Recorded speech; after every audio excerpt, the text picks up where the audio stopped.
మీ పిల్లలకు తిండి తినిపించేందుకు cell phone అలవాటు చేస్తున్నారా? యువత అతిగా ఫోన్ వినియోగిస్తున్నారా?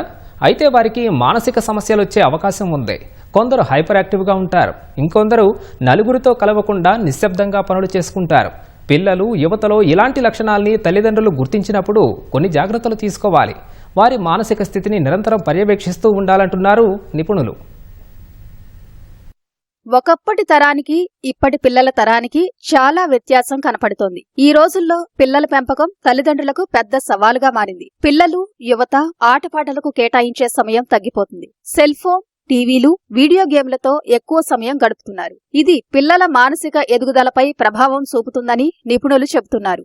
ఈ కాలం పిల్లలు అతి చురుకుదనంతో ఉండటం కానీ, నిదానంగా అయిపోవటం కానీ, వాళ్లల్లో కోపావేశాలు ఎక్కువైపోవడం కానీ ఎక్కువగా చూస్తున్నాం. ఎందుకు ఈ కాలం పిల్లల్లో ఇంత మార్పు అనేది మనం గమనిస్తున్నామంటే ఎన్నో కారణాలు మనం చెప్పుకుంటూ ఉండొచ్చండి.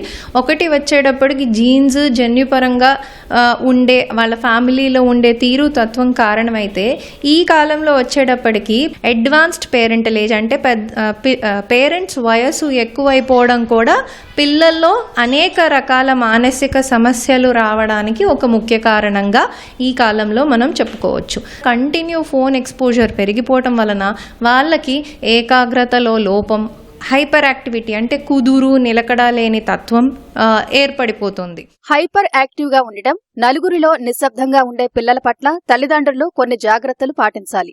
ఈ లక్షణాలు ఉండే పిల్లలను అలాగే వదిలేస్తే వారిలో ఆత్మ న్యూనతా భావం పెరుగుతుందని నిపుణులు అంటున్నారు. చిన్న పిల్లలలోనే ఈ మధ్య కాలంలో ఆందోళన సమస్యలు పెరిగిపోతున్నాయి.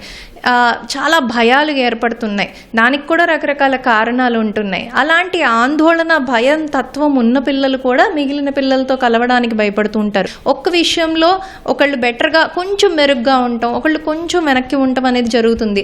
అదే పాయింట్ని మనం ఆ మెరుగ్గా ఉన్న పర్సన్ని పొగుడుతూ పోతూ లేని పిల్లవాడిని మనం తిడుతూ పోతే వాళ్ళల్లో చాలా సెల్ఫ్ కాన్ఫిడెన్స్ ఎఫెక్ట్ అవ్వడము, ఏ ప్రాబ్లం ఉందో ఆ బాబుకి మనం ఎప్పుడైతే ఎంకరేజ్మెంట్ అండ్ సపోర్ట్ ప్రొవైడ్ చేస్తామో వాళ్ళు దాన్ని పూర్తిగా అధిగమించి వాళ్ళు ఆ ఫేజ్ నుంచి బయటకు వచ్చి వాళ్ళల్లో ఇంప్రూవ్మెంట్ చూస్తాం. పిల్లలకు చదువు, ఆటలతో పాటు ఇంటి పనిలో భాగస్వాములను చేస్తే వారి మానసిక ఎదుగుదలకు దోహదపడుతుంది. కొత్త విషయాలు చెప్పడం వల్ల లోపాలను అధిగమించగలరు. పిల్లలు ఏమైనా అడిగినప్పుడు సమాధానం చెప్పకపోతే వారు ప్రశ్నించే తత్వాన్ని కోల్పోతారన్న విషయాన్ని పెద్దలు గుర్తించాలి. పిల్లలు సరిగ్గా కమ్యూనికేట్ చేయడానికి, ఎమోషనల్ డెవలప్మెంట్ కోసం తల్లిదండ్రులు పిల్లలతో ఆరోగ్యకరమైన, దృఢమైన బంధాన్ని ఏర్పరచుకోవడం, ఆటలు, పెయింటింగ్ తదితర శిక్షణలు ఇప్పించడంతో మానసిక సమస్యలు దరిచేరవని మానసిక వైద్య నిపుణులు చెబుతున్నారు. పిల్లల్లో ఇవాళ బాగా ఆత్మన్యూన్యత భావం లోపల ఒంటరిగా ఎక్కువ గడపడం వల్ల జరుగుతుంది. కాబట్టి తల్లిదండ్రులు నలుగురిలో తిరిగేటువంటి అవకాశాన్ని వాళ్ళకి కల్పించాలి. 10 మంది పిల్లలతో కలిసి ఇవాళ మనకి లెర్నింగ్ క్లబ్స్ చాలా వచ్చినాయి.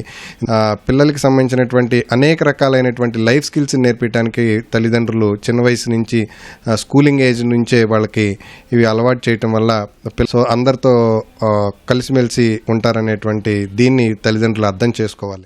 ప్రస్తుత పరిస్థితులన్నీ పేరెంట్స్కి ఎలా ఉందంటే, పిల్లవాడు కూతురు కావచ్చు, కొడుకు కావచ్చు, వాళ్ళు ఏ క్లాస్లో ఉన్నారు, అల్టిమేట్ రిజల్ట్ ఎలా ఉంది, ప్రోగ్రెస్ రిపోర్ట్ వచ్చింది, నా కొడుకు కానీ కూతురుకు కానీ ఎంత పర్సెంటేజ్ మార్క్స్ వచ్చినాయి, ఇవి చూస్తున్నారు. కానీ వాళ్ళలో మానసిక పరివర్తన ఎంతవరకు వస్తుందనేది పట్టించుకోవట్లేదు. వాళ్ళకి యోగా అని కానీ, డ్రాయింగ్ అండ్ పెయింటింగ్, ఇలాగ కొన్ని extra curricular activities, scouts and guides, ఇలాంటి extra curricular activities including NCC, ఇలాంటివి పిల్లల్లో చాలా ఆ మానసిక పరివర్తన అనేది రావడానికి దోహదపడుతుంది.